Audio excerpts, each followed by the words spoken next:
this search that we do, where we're looking for the next thing, and we're looking for something better, and we're looking for the next relationship, and we're looking for more success or more money, this feeling of wanting more and moving to the next thing to try and make us feel happy or fulfilled or to feel whole or to feel worthy.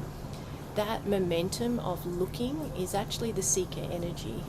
And so it may sound like it has nothing to do with awakening or spirituality, but it is actually the same momentum, because we, as the divine, as the formless, manifested into form, when we come into form, we forget who we are. We forget that we are this magnificent, eternal nothingness that is all of everything that we can see. And in that coming into form, we forget, and then we believe we're a separate person. And so then we go on this quest to try and fill this void that we feel. We feel like something's wrong intuitively. We feel like something's missing. We feel like we're not whole. And this feeling is because there is something wrong. You know, we have unknowingly abandoned ourselves. We've forgotten who we actually are. And so we've got that intuitive sense of it. We try to fill it with all of the wonders that the world has to offer. But what we notice is that it's only ever temporary satisfaction, and that we may feel happy for a moment, but eventually the seeking energy will start again, and we'll start looking for the next thing. And so most people will do that for their entire life, just looking for the next thing, the next thing, the next thing. But for those of us, when it's divine timing, when the timing is right for that body-mind, which is just the divine in form, will come a time where awakening starts to happen, and you start to realize that I'm not this separate person that I thought I was. You transcend the ego, even if it's just for a split second, and you realize maybe I'm not this person that I thought I was. This collection of ideas and thoughts and memories and emotions. Maybe I'm not that. And then who am I?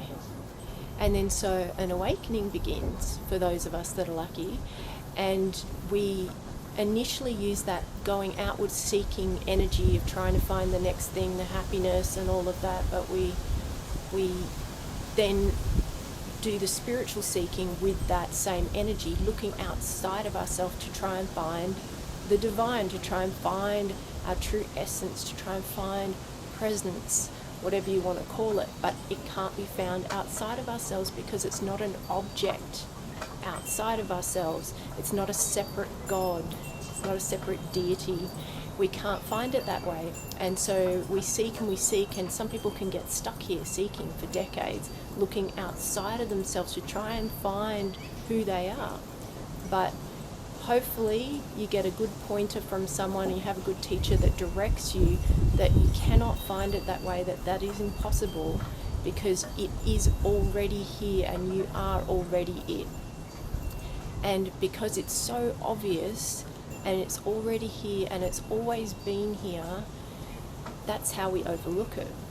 So you already are the divine God or source, the creator, whatever you want to call it, whatever you're comfortable calling it.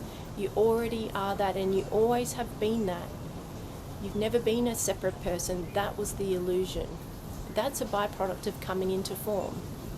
So you, as source, came into form, forgot who you are, so you believed you were a separate person, then you go through an awakening, and then it's a remembering process of, oh, I'm not a separate person, I remember, I'm the divine, I'm just currently in form, I just forgot myself. And you go through that process. That's the process of awakening. And so when we start to realize that seeking outward energy does not work, and that the only thing we can do to find ourselves and to feel truly happy and complete and to return home to ourselves is to look inward and to find that it is already here. And how we do that is through techniques such as looking for the silent parts, the still parts, looking and noticing, even if it's just a gap, doing meditation and becoming more familiar with that quiet, empty space, and watching how that develops, and your relationship with it will deepen, with yourself will deepen, and what will seem probably pretty subtle to start with will deepen and change over time. And then you'll notice that the awakening itself is about reconnecting with your true self, that awareness that is aware of everything that is happening, reconnecting with that part that's already there, that's already looking out the eyes, that's already breathing, that's the heart beating, it's already all of this and always was. It can't go anywhere because it is who you are. And so you notice, who I am is already here. And so this journey of awakening is about letting go of everything that's actually false, that's not me, that was the illusion. And that is things like beliefs and ideas and the traumas and things that we're holding on to that are keeping this illusion of a separate self in place.